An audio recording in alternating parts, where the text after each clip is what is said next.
Ma femme a sorti un dossier, signe ce règlement, ou c'est terminé. Ses amis ont ri. 30 000 € par mois. Je préfère être fauché qu'ennuyé. Brit a ricané, posant ses bottes sur le bord de l'îlot de cuisine comme si l'endroit lui appartenait. Jenna a enchaîné. Tracy, ma belle, dis-moi encore pourquoi ton homme travaille si dur juste pour vivre comme si on était encore en 2005. Même Monica, toujours la plus méchante sous des airs innocents, a ajouté, Evan, chérie, tu es adorable. Mais si j'avais un homme qui ramenait autant d'argent, je ne serais pas en train de couper moi-même mes poivrons à un dîner. J'aurais un chef ou au moins un second four. Elles ont ri fort. Le genre de rire qui n'avait pas sa place dans une maison, ma maison. J'étais debout devant l'évier, rinçant les derniers verres à vin, entendant mon propre salaire être utilisé comme une blague. Et Tracy, elle s'est simplement adossée à sa chaise, faisant tournoyer son verre comme si c'était le meilleur divertissement de la semaine. Ai-je manqué le moment où ceci est devenu un lynchage, ai-je demandé, en me tournant, à moitié souriant.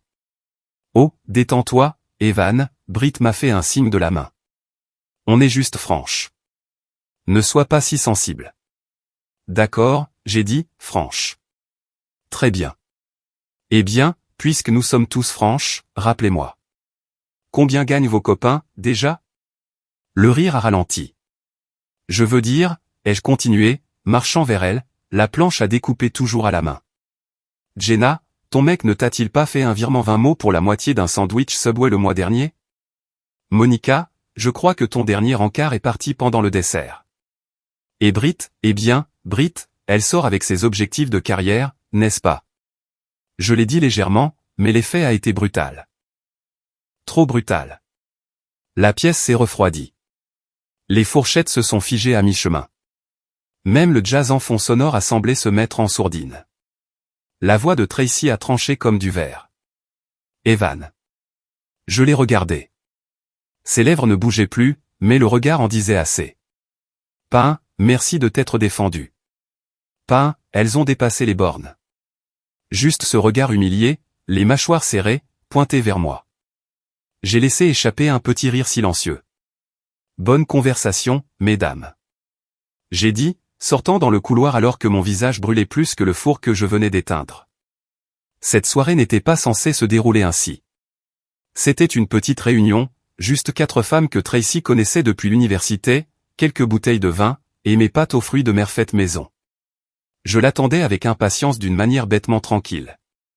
Je n'avais pas beaucoup d'amis à Seattle. Les gars à qui je parlais étaient principalement des collègues de travail en ligne. Et Tracy, eh bien, ses amis étaient son monde. Je pensais que je pourrais faire partie de ce monde aussi.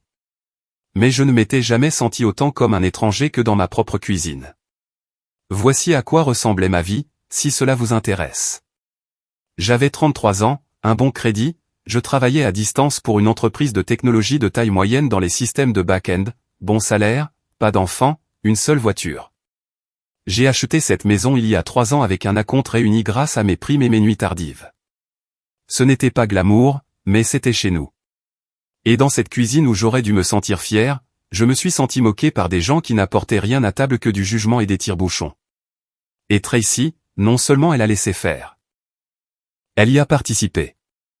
La porte d'entrée s'est claquée sur la dernière paire de talons, et le silence est tombé comme un rideau. Je suis resté près de l'évier, feignant d'être occupé avec un plat qui était propre depuis 5 minutes. Ma mâchoire était encore serrée. J'ai entendu Tracy derrière moi, ses pas lents, délibérés, comme si elle mesurait l'espace entre chaque mot qu'elle n'avait pas encore prononcé.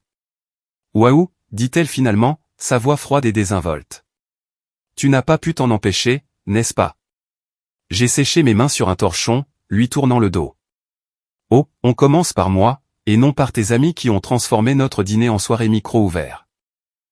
Tu les as embarrassés, dit-elle, entrant dans la cuisine, croisant les bras sur sa robe en maille noire. Dans ma maison, je me suis retourné. Dans notre maison, ai-je corrigé, où je paie l'hypothèque et où j'ai cuisiné et accueilli, et où on s'est moqué de moi pour ça. Elle plaisantait, Evan. Tu as dramatisé les choses. J'ai ri, une seule bouffée sèche. Vraiment? Parce que rien n'est plus drôle que de se moquer du revenu et du style de vie de quelqu'un tout en sirotant du vin que j'ai acheté. Tu ne pouvais juste pas laisser couler, n'est-ce pas, a-t-elle rétorqué, le ton montant. Tu dois toujours gagner. Toujours porter le dernier coup. Tu veux parler de coups? Je me suis rapproché. J'ai enduré leur petite pique toute la nuit, pensant que peut-être tu interviendrais, que tu dirais quelque chose, n'importe quoi. Mais tu ne l'as pas fait. Elle m'a regardé comme si je parlais une langue étrangère. Parce qu'elles ont raison, Evan. Elles veulent mieux pour moi. Cette phrase est restée entre nous, toxique et crue. J'ai cligné des yeux. Mieux? Qu'est-ce que ça veut dire? Elle n'a pas bronché. Tu penses que 30 000 € par mois font de toi un héros? Que ça te donne le droit d'agir en supérieur? Je pense que ça signifie que je travaille comme un forcené, ai-je dit, ma voix tremblante maintenant, pour qu'on puisse vivre confortablement, pour que tu n'aies pas à te soucier des factures ou du loyer ou des voitures en panne. Mais bien sûr, faisons semblant que je suis le problème. Tu n'écoutes pas, ses yeux ont brillé. Il ne s'agit pas d'argent. Il s'agit de toi. Tu es ennuyeux, rigide, prévisible. Tu ne comprends pas, je ne comprends pas, ai-je répété.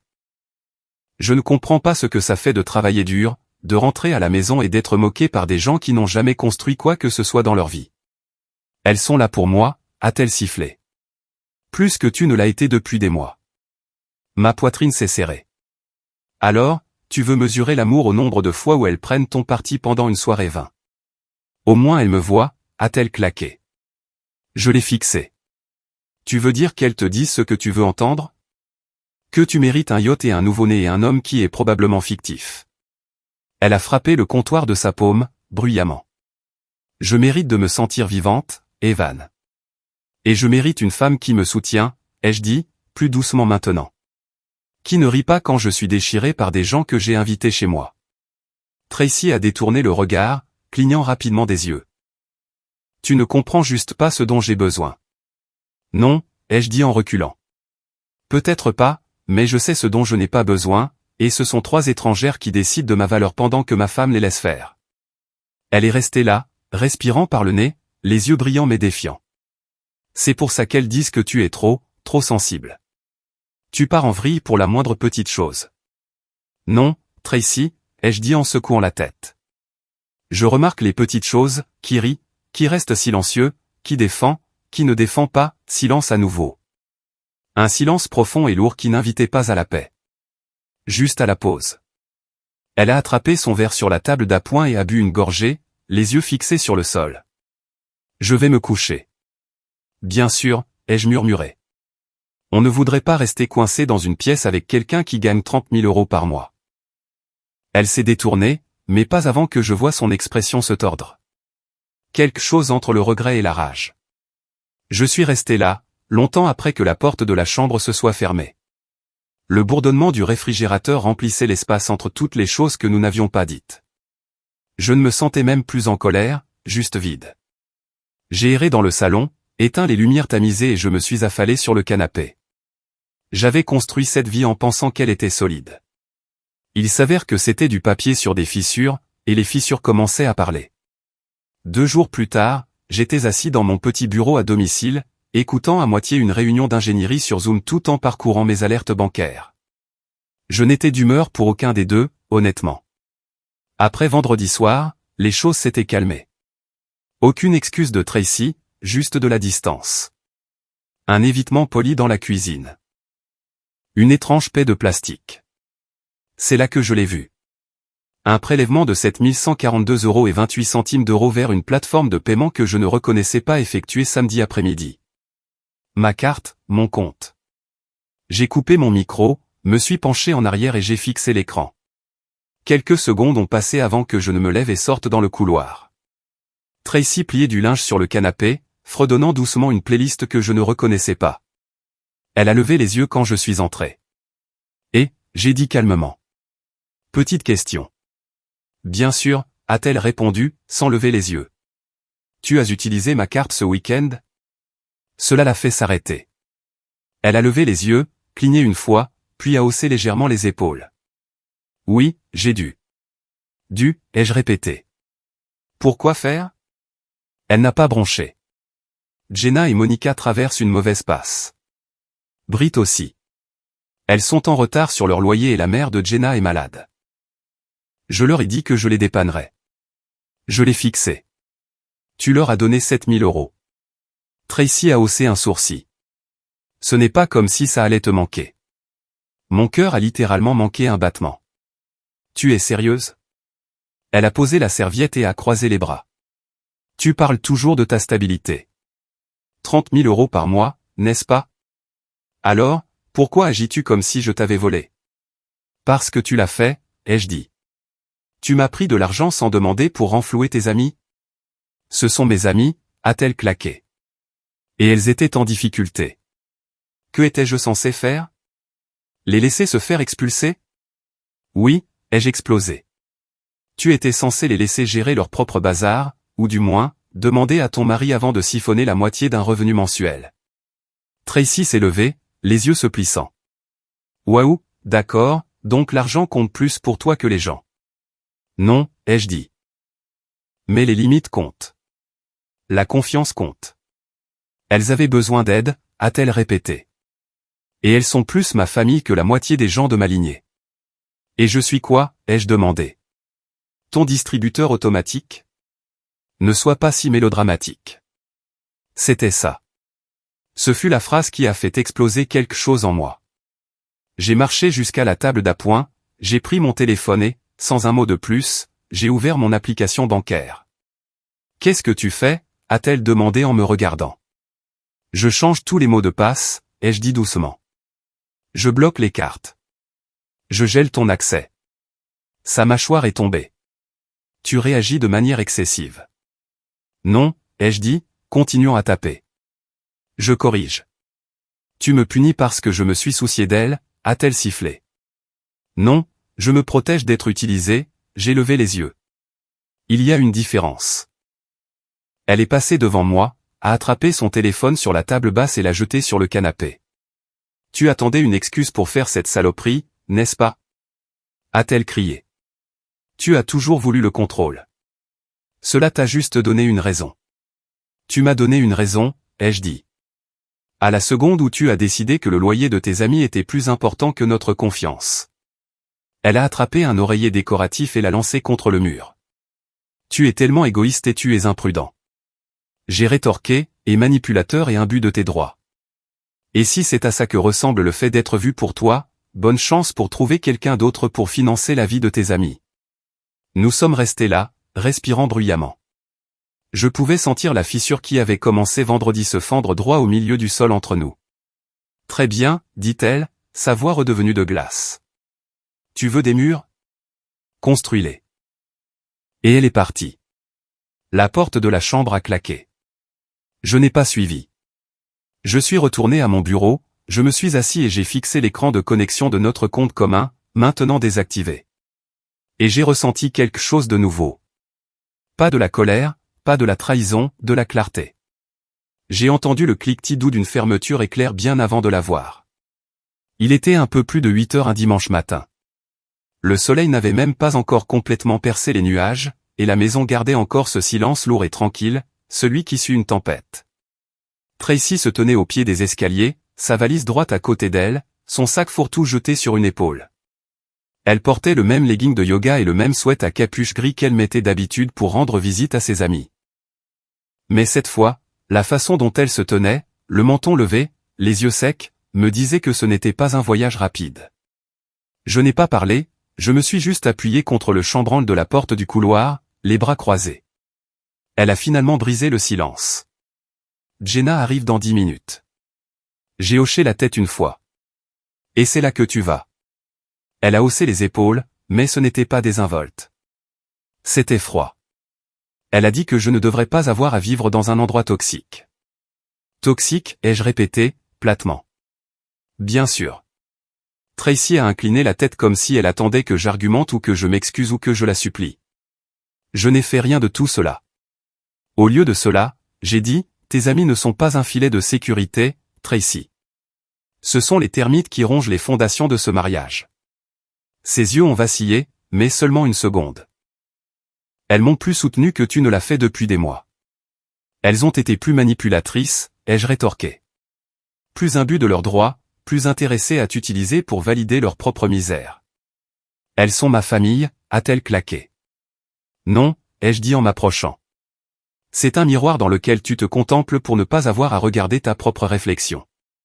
Tracy a serré la poignée de la valise. Tu penses vraiment que tu es la victime ici, n'est-ce pas? Je pense que je suis le seul qui n'a pas menti, trompé ou volé dans cette relation. Elle a levé les yeux au ciel. Oh, tellement dramatique.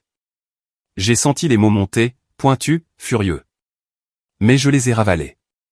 Au lieu de cela, j'ai dit, si je suis si insupportable, pourquoi es-tu resté si longtemps? Ses lèvres se sont entr'ouvertes comme si elle avait une réponse préparée, mais elle a hésité. Elle a regardé le sol. Parce que je continuais d'espérer, a-t-elle dit doucement, que tu changerais. Cela a frappé plus fort que ça n'aurait dû. Non pas parce que je l'ai cru, mais parce qu'une partie de moi pensait autrefois que j'étais le problème. Que si je travaillais plus dur, gagnais plus, donnais plus, je serais suffisant. Tu devrais y aller, ai-je dit. Elle a cligné des yeux. C'est tout. J'ai hoché la tête. C'est tout. Pendant un moment, ses yeux ont cherché les miens comme si elle essayait de trouver une fissure dans le mur. Quelque chose qui montrerait que je bluffais. Mais je ne bluffais pas.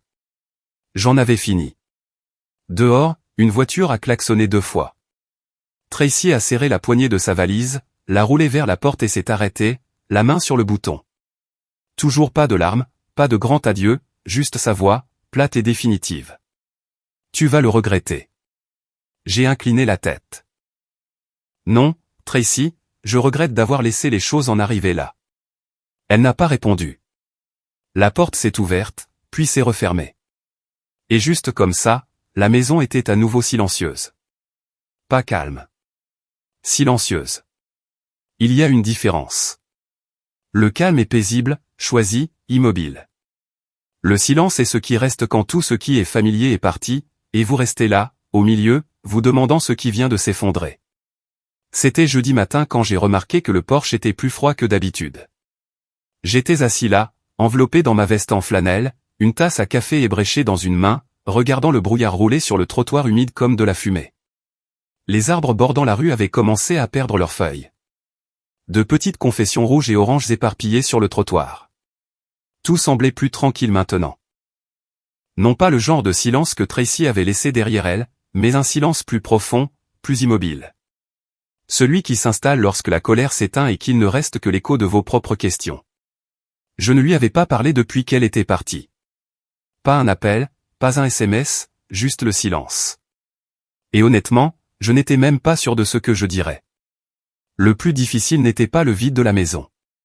C'était le doute. Le cycle sans fin de rejouer la scène image par image. Où ai-je fait une erreur? Étais-je trop fier? Trop brusque? Trop ennuyeux? J'ai regardé mon téléphone. Toujours rien. Quelques notifications de travail, du courrier indésirable, aucun message d'elle, aucune excuse, pas même un emoji sarcastique. Peut-être que tout cela allait toujours se terminer ainsi et que j'étais juste trop occupé à essayer d'être l'ancre pour réaliser que le navire dérivait déjà. J'ai bu une gorgée de café tiède et j'ai regardé à travers la cour. Et puis je me suis souvenu d'elle. Kelsey, l'amie discrète de Tracy, celle qui ne disait jamais grand-chose, qui ne riait jamais trop fort quand les autres se moquaient de moi. Elle était toujours là, observant, polie, présente, mais détachée de la cruauté. Elle était au dîner ce soir-là, assise sur la coudoir avec un verre de vin qu'elle touchait à peine. Pendant que les autres jouaient aux « méchantes filles », version adulte, Kelsey gardait le plus souvent la tête baissée. Cela m'a frappé comme un vent soudain. Elle n'avait dit aucune méchanceté. Pas une seule. Je me suis penché en arrière dans la chaise du porche, les yeux plissés contre la lumière pâle du matin. Elle avait toujours semblé être une étrangère dans ce groupe. Douce, avec des yeux gentils. Je n'avais pas beaucoup pensé à elle, si je suis honnête. Mais maintenant, cela me semblait important, nécessaire. Elle était la seule personne dans cette pièce qui aurait pu voir ce qui s'était réellement passé. Et j'avais besoin de savoir, non pas pour accuser, non pas pour pointer du doigt ou rassembler des preuves. J'avais juste besoin de la vérité, de quelque chose de réel, de quelque chose qui ne ressemble pas à une manipulation ou à une stratégie de survie. L'honnêteté. Si je devais jamais tourner la page, je devais comprendre ce que je venais de vivre. Et Kelsey, Elle pourrait détenir la pièce manquante. Je me suis levé lentement, je suis rentré à l'intérieur et je suis resté dans le couloir un instant. La maison était calme. Le même manteau sur le crochet, la même pile de magazines non lus. Tout semblait encore normal, mais je n'étais plus le même homme qui se tenait à cet endroit il y a une semaine. J'ai attrapé mes clés sur le comptoir et j'ai hésité, juste un instant. Puis j'ai enfilé ma veste, j'ai verrouillé la porte derrière moi et je suis sorti dans le froid. Je ne savais pas ce que je dirais en la voyant. Mais pour la première fois depuis des jours, je me sentais stable, pas brisé, juste prêt. Les routes menant à Tacoma étaient grises et inégales, du genre à bourdonner sous les pneus comme un avertissement. Je n'avais pas conduit aussi loin depuis un moment. Mon GPS a planté 2 fois avant de finalement s'arrêter sur une rue qui ressemblait plus à un chemin de gravier oublié qu'à n'importe quel quartier que j'avais connu. Sa maison se trouvait près de la limite de la ville, nichée entre 2 terrains envahis par les mauvaises herbes et un vieux pick-up rouillé qui n'avait pas bougé depuis des années. Un revêtement blanc délavé, une balançoire de Porsche affaissée, une boîte aux lettres écaillées. René, le vrai nom de Kelsey. Je ne m'en étais même pas souvenu jusqu'à présent. Je me suis garé de l'autre côté de la rue, le cœur battant plus fort que prévu. Qu'est-ce que je faisais ici? J'essayais d'acheter une conclusion. Non, pas acheter. Juste obtenir quelque chose de réel, quelque chose de non filtré, quelque chose que Tracy ne me donnerait jamais maintenant. J'ai monté les marches du Porsche et j'ai frappé 2 fois. Aucune réponse. J'ai attendu. Puis j'ai frappé à nouveau, plus légèrement cette fois. Après quelques secondes, j'ai entendu des pas et la porte s'est ouverte juste un peu. Les yeux de Kelsey sont apparus en premier. Toujours doux, toujours incertain. Evan. J'ai fait un petit signe de la main. Salut, désolé de débarquer à l'improviste. Elle m'a regardé. Fatiguée, en flanelle, en jean, les cheveux ébouriffés par le vent. Quoi qu'elle ait pu attendre, ce n'était probablement pas moi ainsi. Je ne pensais pas te revoir, dit-elle, ouvrant la porte.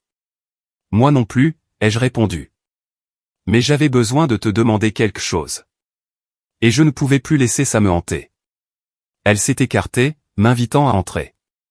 Le salon sentait faiblement le nettoyant au citron et le vieux bois. Des meubles clairsemés, une étagère remplie de romans de poche, tous cornés et froissés. Il y avait de la chaleur ici, mais aussi de la tristesse. Un calme qui ne semblait pas choisi. Nous nous sommes assis l'un en face de l'autre. Moi au bord d'une causeuse effilochée. Elle recroquevillait dans un fauteuil comme si elle avait été interrompue au milieu d'une pensée. Je ne suis pas là pour semer le trouble, ai-je dit après une pause. Je ne suis pas là pour dénigrer Tracy ou créer des drames avec les autres. D'accord, dit-elle, hésitante. J'ai atteint ma veste et j'en ai sorti une enveloppe simple. Elle l'a regardée comme si elle était radioactive. Qu'est-ce que c'est? 5 000 €, ai-je dit, la posant sur la table basse. Je ne l'offre pas pour acheter ta loyauté. Je l'offre parce que je sais que tu es resté coincé entre les gens trop longtemps. Et peut-être qu'il est temps que quelqu'un te donne une raison de parler. Elle n'a pas touché l'enveloppe. Elle ne s'est même pas penchée en avant. Evan, a-t-elle murmuré. Tu ne sais pas ce que tu demandes. Je veux juste la vérité, ai-je dit. Quelle qu'elle soit, bonne ou mauvaise, je peux la supporter, mais j'ai besoin de savoir. Elle a fermé les yeux et a expiré lentement. Elles vont me détester. Elles le font déjà, dis-je doucement. Elles ne te l'ont juste pas encore dit. Cela l'a fait tressaillir. Elle s'est redressée, brossant ses cheveux derrière ses oreilles. Tu ne comprends pas. Ces filles, elles ont toutes été pour moi. Après la mort de ma mère, je n'avais personne, pas de famille. Tracy, elle m'a tiré, m'a nourri, m'a aidé à sortir de mes dettes, m'a donné un endroit où appartenir. Je ne te demande pas de trahir la loyauté, ai-je dit. Je te demande de briser le silence. Il y a une différence. Ses doigts tordaient le bord d'une couverture sur ses genoux. Si je te dis ce que je sais, Evan, tu ne la regarderas plus jamais de la même manière. Je ne la regarde déjà plus, ai-je dit. Elle a baissé les yeux, a réfléchi longuement. Puis finalement, elle a hoché la tête à peine. Pas aujourd'hui, a-t-elle dit. Mais bientôt. J'ai laissé le silence s'installer entre nous. Je n'ai pas insisté, je n'ai pas supplié, j'ai juste laissé l'enveloppe sur la table. Alors que je me levais pour partir, elle s'est levée aussi, les yeux larmoyants mais calmes. Merci de ne pas avoir crié, a-t-elle murmuré. La plupart des hommes l'auraient fait. Je ne suis pas la plupart des hommes, ai-je dit. Et je le pensais. Dehors, les nuages se sont dissipés juste assez pour qu'une bande de lumière frappe les marches du porche. Quelque chose était en train de changer, et ce n'était pas seulement la météo. C'était presque minuit quand on a frappé. Au début, j'ai cru l'imaginer. J'avais somnolé sur le canapé, une émission tardive oubliable bourdonnant en fond sonore, un bol de céréales intactes sur mes genoux. Mais on a frappé à nouveau, doucement, précipitamment, presque incertain. Je me suis levé, le cœur battant un peu plus vite, et j'ai ouvert la porte. Elle était là, Kelsey, trempée par la pluie, des mèches de cheveux collées à ses joues et les yeux rouges comme si elle avait pleuré tout le long. J'ai fait un pas de côté sans un mot. Elle est entrée lentement, serrant son manteau autour d'elle, comme si elle n'était pas sûre de devoir parler ou s'effondrer. A-t-elle commencé, la voix tremblante. Je ne peux plus le garder pour moi. Elle se tenait au milieu de mon salon, frissonnant, les yeux dartant comme si elle n'était pas sûre que les murs soient sûrs. J'ai attrapé une couverture sur le canapé et l'ai doucement enveloppée autour de ses épaules. Assieds-toi, ai-je dit doucement. Prends ton temps. Elle l'a fait. Je me suis assis en face d'elle, les mains sur mes genoux, attendant, sans la presser. Kelsey a regardé le sol pendant un long moment. Quand elle a finalement parlé, sa voix était plus petite que je ne l'avais jamais entendue. Elle t'a trompé, Evan. L'air a semblé quitter la pièce. Je n'ai pas bougé, je n'ai pas cligné des yeux, j'ai juste écouté. Ce soir-là, le dîner, dit-elle en déglutissant. Elles sont restées, ont bu plus, beaucoup plus. Jenna l'a défié d'aller danser avec le type à la table du coin. Un des amis de Monica. Il était plus âgé, tapa accent grave l'œil. Tracy a flirté en retour. Puis un autre type est arrivé. Je ne connais même pas son nom. Elle a disparu un moment, une heure, peut-être plus. Elle a levé les yeux, vitreux. Quand elle est revenue, sa robe était froissée. Ses cheveux étaient différents. Et elle a juste ri comme si tout n'était qu'un jeu, ma poitrine s'est serrée, mais je n'ai toujours pas parlé. Je l'ai laissé continuer. Je voulais partir. J'aurais dû partir, mais j'avais peur. Elles sont tout ce que j'ai eu depuis la mort de mes parents. Je n'arrêtais pas de penser que si je restais silencieuse, ça disparaîtrait. Que je n'en faisais pas partie. Tu n'en faisais pas partie, ai-je dit doucement. Elle a secoué la tête. Je ne l'ai pas arrêté. Je ne t'ai pas prévenu. J'ai regardé ça arriver. Les larmes coulaient librement sur ses joues maintenant. Je suis tellement désolé, a-t-elle murmuré. Je me suis levé lentement, j'ai marché et je me suis assis à côté d'elle. Pas près, pas loin, juste assez proche pour qu'elle ne se sente pas seule. Elle s'est tournée vers moi, et pendant une seconde, j'ai cru qu'elle allait craquer à nouveau. Mais au lieu de cela, elle s'est penchée doucement, avec prudence, et a passé ses bras autour de moi. Pas par romance, mais par survie. Je l'ai serrée dans mes bras en retour. Pas de mots, pas de mouvement, juste le calme. Au bout d'un moment, elle a reparlé, étouffée par mon épaule. Je ne me suis pas senti en sécurité depuis longtemps. Pas depuis avant qu'elle ne me prenne sous leur aile. J'ai eu peur d'être seul, mais avec toi, là, je n'ai pas peur. J'ai hoché la tête. Tu n'as pas à avoir peur ce soir. Ses bras se sont resserrés. Est-ce que je peux rester, a-t-elle demandé, sa voix à peine un murmure. Je me suis reculé juste assez pour rencontrer ses yeux. Oui. Nous ne nous sommes pas embrassés. Nous n'avons pas prétendu que c'était une solution instantanée. Nous sommes juste restés assis là, deux personnes meurtries par différentes batailles, trouvant un abri tranquille dans la présence de l'autre. Cette nuit-là, j'ai préparé la chambre d'amis pour elle, laissé la lumière du couloir allumée, m'assurant qu'elle avait de l'eau, des serviettes, un chargeur de téléphone, des choses simples. Parce que parfois la guérison commence dans le calme, et parfois la vérité est laide, mais elle ouvre la porte à quelque chose de propre, quelque chose d'honnête. L'odeur m'a frappé avant même que j'ouvre les yeux. Vanille chaude, beurre, peut-être cannelle. Elle m'a tiré doucement du sommeil, comme un souvenir d'enfance, faible, réconfortant, presque irréel. J'ai cligné des yeux contre la lumière du matin et je me suis assis. Pendant un instant, j'ai oublié qu'elle était là. Puis j'ai entendu son rire. doux, sincère. Kelsey. Cela venait de la cuisine. Je suis sorti du lit, me suis frotté la nuque et j'ai marché dans le couloir. La porte de la chambre d'amis était ouverte. Une couverture pliée était posée sur la coudoir. L'endroit semblait déjà plus habité qu'il ne l'avait été depuis des semaines. Elle se tenait devant la cuisinière dans une de mes vieilles chemises en flanelle, les manches retroussées, les cheveux attachés en chignon lâche. Elle avait l'air paisible, comme quelqu'un qui avait enfin expiré après avoir retenu sa respiration trop longtemps. « Bonjour », ai-je dit, la voix rauque de sommeil. Elle s'est tournée, surprise. « Oh, pardon. Je ne voulais pas te réveiller. »« Tu ne l'as pas fait », ai-je dit, offrant un demi-sourire. J'ai cru que je rêvais. « Tu cuisines ?» Elle a souri, retournant une crêpe avec une précision impressionnante. « Pas bien, mais je suis courageuse. » J'ai ri. C'était la première fois depuis des semaines que je sentais ce son venir d'un endroit réel.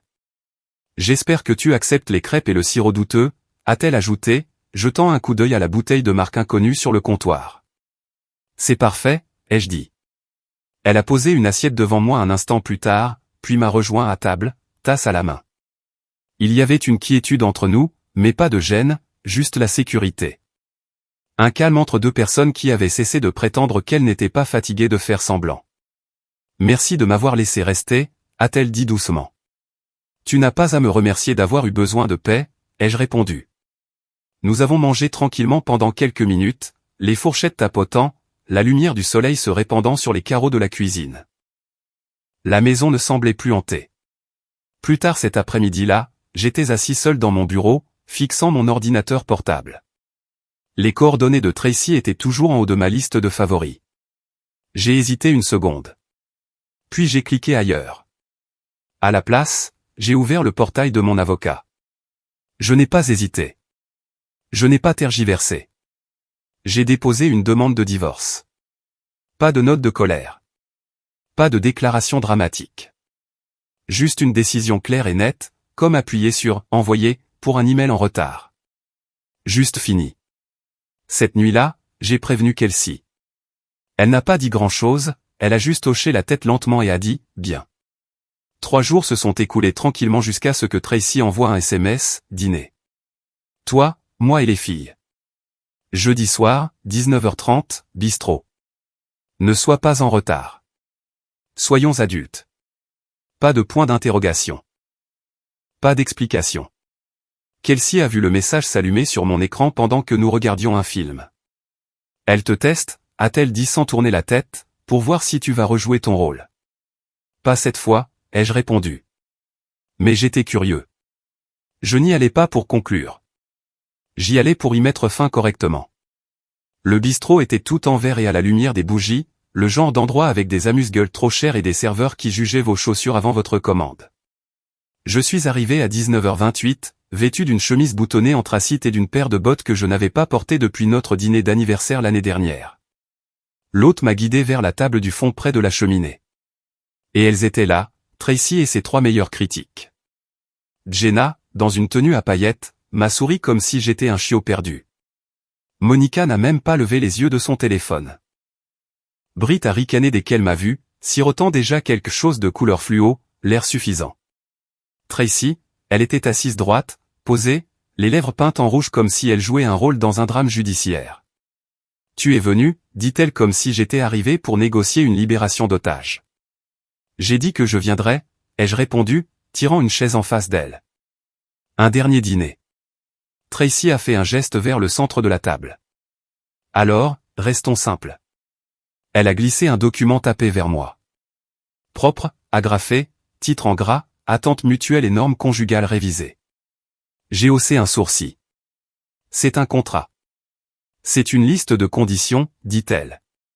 Si nous voulons reconstruire, nous avons besoin de structure, de limites, d'un accord. Ses amis se sont toutes penchés comme des choristes attendant leur tempo. Quel genre de conditions ? Ai-je demandé, sachant déjà que je m'en fichais. Pas de dépenses de plus de 500 € sans approbation. Thérapie de couple hebdomadaire. Mise à jour mensuelle sur les comptes financiers. Pas de contact avec des personnes que je n'ai pas préapprouvées. Et elle a marqué une pause pour les faits. Et tu vas devoir prendre du recul par rapport au travail. Donner la priorité à notre temps de qualité. Monica Harry. En gros, remets-toi en question, Evan. Jenna s'est penchée.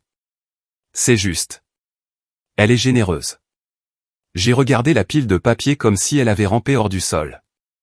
Puis, sans un mot, j'ai tendu la main vers ma veste et j'en ai sorti un dossier plus mince. Non agrafé, nu. Il ne manquait que 2 signatures. Le sourire de Tracy a faibli lorsque j'ai placé les papiers du divorce devant elle. J'ai déjà signé, ai-je dit. La tienne va juste là. La table s'est figée. Personne ne riait maintenant. Britt a cligné des yeux. Attends, quoi? La bouche de Tracy s'est ouverte, mais rien n'est sorti. Ce n'est pas une négociation de contrat, ai-je continué, calme comme du verre. C'est la fin d'un partenariat. Un partenariat que tu as liquidé bien avant de l'admettre.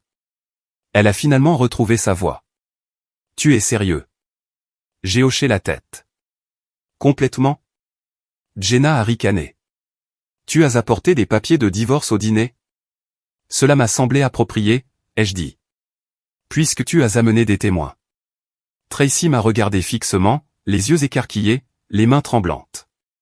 Evan, tu n'as pas à faire ça. Tu l'as déjà fait, ai-je dit. Je me suis levé, j'ai boutonné mon manteau et je me suis tourné vers l'entrée. C'est là que Kelsey est entrée. Robe noire simple, cheveux lâchés, pas de maquillage, mais d'une certaine manière plus frappante qu'elle toute réunie. Elle a marché droit vers moi sans hésitation. Tracy s'est levée, le souffle coupé.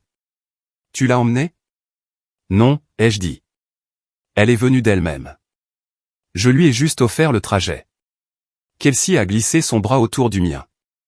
Nous n'avons pas parlé, nous n'avons pas jubilé, nous nous sommes juste retournés et sommes sortis. Le serveur nous a tenu la porte, les yeux écarquillés. Derrière moi, je n'ai rien entendu, ni un rire, ni un mot, juste le silence. Le genre de silence que l'on obtient lorsqu'un rideau tombe et que le public réalise soudainement que le méchant n'était pas celui qu'il croyait. La salle d'audience sentait le vieux bois et la sueur nerveuse. C'était un mardi matin tranquille, le genre où rien de dramatique n'est censé se produire. Mais quand ils ont appelé nos noms, Evan Mallory et Tracy Mallory, j'ai senti quelque chose bouger. Tracy est entrée devant moi, parfaitement coiffée, comme si elle s'habillait pour la rédemption. Cheveux lisses, chemisier neutre, lèvres pincées dans une délicate moue de tristesse. La performance avait commencé. Je me suis assis à côté de mon avocat, silencieux. Nous avions déjà tout déposé. Les documents étaient clairs, irréfutables, mais elle ne s'attendait pas à ce que j'aille jusqu'au bout. Pas vraiment, pas complètement. La juge, une femme pragmatique avec des lunettes de lecture et une voix comme du gravier, a parcouru rapidement les bases. Date, signature, accord. Puis est venu l'argent. Concernant l'utilisation non autorisée des finances communes, a dit la juge, tapotant son stylo contre le dossier, le tribunal statue en faveur du demandeur. C'était moi. Tracy s'est agitée sur sa chaise. Vous rembourserez la somme de 7 142,28 €, a poursuivi la juge. Dans les 90 jours. La maison et son contenu restent uniquement à Monsieur Mallory. Tracy a eu le souffle coupé. Le marteau n'a pas eu besoin de tomber. La sentence avait déjà été prononcée. Elle s'est tournée vers moi, la voix se brisant. Evan, s'il te plaît. Ça ne peut pas être ça. Je ne l'ai pas regardé. S'il te plaît, a-t-elle encore murmuré. J'étais perdu. Je ne voulais pas nous briser. La juge s'est raclé la gorge. Madame Mallory, mais Tracy a insisté. Tu étais toute la stabilité de ma vie, a-t-elle dit, des larmes coulant sur son visage soigneusement maquillé. J'ai juste eu peur. J'ai écouté les mauvaises personnes. Je me suis levé de ma chaise. Tu étais marié à la bonne personne, ai-je dit calmement. Et tu as quand même fait le mauvais choix. Elle a tenté d'attraper mon bras au moment où je passais. Je ne me suis pas arrêté, je n'ai pas parlé, je n'ai même pas tourné la tête. Certaines choses ne méritent pas un rappel. Et cette histoire n'avait pas besoin d'un autre acte. Dehors, le soleil frappait différemment. Frais. Propre, final, poétique. Une semaine plus tard, je me suis garé sur un terrain de gravier à côté d'un café tranquille au bord du lac, juste à l'extérieur d'Olympia. L'eau miroitait sous la lumière du début d'après-midi, et les arbres bordant le rivage se balançaient doucement dans la brise, comme s'ils attendaient que quelqu'un les remarque à nouveau. Kelsey était déjà là, debout près de la balustrade, les bras croisés, regardant une paire de canards glisser à la surface comme de petits bateaux. Elle portait une simple veste en jean sur une robe d'été, ses cheveux lâches pris par le vent. Je suis sorti de la voiture et j'ai marché vers elle. « Salut », ai-je dit, les mains dans les poches. Elle s'est tournée, a souri doucement. « Tu as trouvé. » J'avais besoin de conduire, ai-je dit. Et de compagnie. Nous sommes entrés, avons pris 2 cafés et avons trouvé une table près de la fenêtre. Le lac s'étendait juste derrière la vitre, paisible et intact. Aucun de nous n'a parlé pendant un moment. Ce n'était pas gênant, juste facile. Finalement, elle a brisé le silence.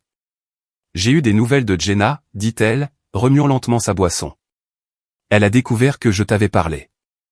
J'ai attendu. Elle m'a traité de traître. Elle a dit que j'étais jalouse et que j'avais toujours voulu ce que Tracy avait. J'ai haussé un sourcil. Et qu'as-tu dit? Je lui ai dit que j'avais enfin compris ce que je ne voulais pas, a-t-elle dit. Et cela ressemblait beaucoup à être piégé dans un cercle de femmes qui ne savaient pas se valoriser sans démolir quelqu'un d'autre. J'ai hoché la tête. Ça me semble juste. Kelsey a regardé son café. Aucune d'elles n'a proposé d'aider Tracy, d'ailleurs. Pas quand elle a demandé l'argent pour le loyer. Elles ont toutes dit non. C'est pour ça qu'elle a utilisé ta carte. Cela a frappé plus fort que prévu. Elles l'ont encouragée à dépenser ton argent, a-t-elle poursuivi. Mais n'aurait pas dépensé un centime du leur, et quand elle s'est fait prendre, elles ont ri dans son dos. Je me suis penché en arrière sur ma chaise, exhalant lentement. Ça me semble juste. J'aurais dû dire quelque chose plus tôt, a-t-elle dit doucement. Tu as dit quelque chose quand cela importait, ai-je répondu. Quand j'étais prêt à écouter. Elle m'a regardé, les yeux doux. Tu m'as tiré de quelque chose de sombre, Evan. Et pas seulement le bazar de Tracy, le mien aussi. Nous n'avons rien dit après cela pendant un moment. Juste assis là à siroter du café, regardant le vent onduler sur le lac. Le soleil brillait dans ses yeux. Elle n'a pas bronché. J'ai tendu la main sur la table et j'ai pris la sienne. Pas de grands gestes, pas de promesses, juste un contact honnête. Nous ne commencions pas quelque chose de dramatique. Nous respirions, tout simplement. Finalement, ce fut la fin de l'histoire. Kelsey connaissait la vérité depuis longtemps, mais elle est restée silencieuse jusqu'à ce qu'elle voie à quel point cela me blessait. Je n'arrête pas d'y penser. Si quelqu'un que vous aimiez était déchiré dans votre dos, parleriez-vous ou resteriez-vous silencieux pour vous protéger? Faites-le moi savoir dans les commentaires. Et n'oubliez pas d'aimer et de vous abonner si cette histoire vous a touché.